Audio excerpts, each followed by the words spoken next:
আন্দোলনরত সবাইকে শনিবার কেন্দ্রীয় শহীদ মিনারে জড়ো হওয়ার আহ্বান জানিয়েছেন বৈষম্য বিরোধী ছাত্র আন্দোলনের অন্যতম সমন্বয়ক আসিফ মাহমুদ। শুক্রবার দিবাগত শেষ রাত ৩টা ২৬ মিনিটে এক ফেসবুকে স্ট্যাটাসে এই আহ্বান জানান তিনি। পোস্টে তিনি লিখেছেন, আগামীকাল ৩রা আগস্ট বিকেল ৩টায় আশেপাশের সব আন্দোলনরত ছাত্র জনতা মিছিল নিয়ে কেন্দ্রীয় শহীদ মিনারে এসে জড়ো হবেন। বৈষম্য বিরোধী ছাত্র আন্দোলনের সমন্বয়করা আগামীকালকের বিক্ষোভ মিছিলের কেন্দ্রীয় কর্মসূচি ঢাকা বিশ্ববিদ্যালয়ের শহীদ মিনারে উপস্থিত থাকব।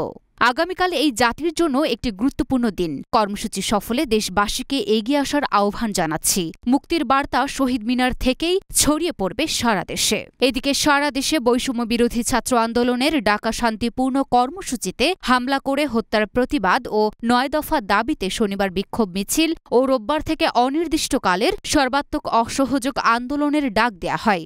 শুক্রবার রাত ৮টায় ফেসবুক পোস্ট ও ভিডিও বার্তায় এ ঘোষণা দেন বৈষম্য বিরোধী ছাত্র আন্দোলনের সমন্বয়ক আসিফ মাহমুদ ও সহ সমন্বয়ক রিফাত রশিদ।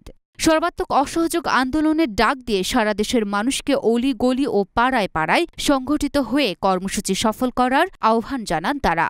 উল্লেখ্য, কোটা সংস্কার আন্দোলনকে কেন্দ্র করে গত ১৬ জুলাই থেকে দেশের বিভিন্ন স্থানে সহিংসতার ঘটনা ঘটতে থাকে।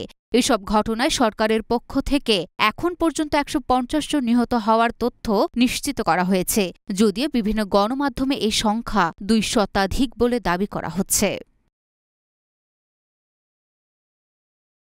Luna Afroz Nipa, Dhaka post.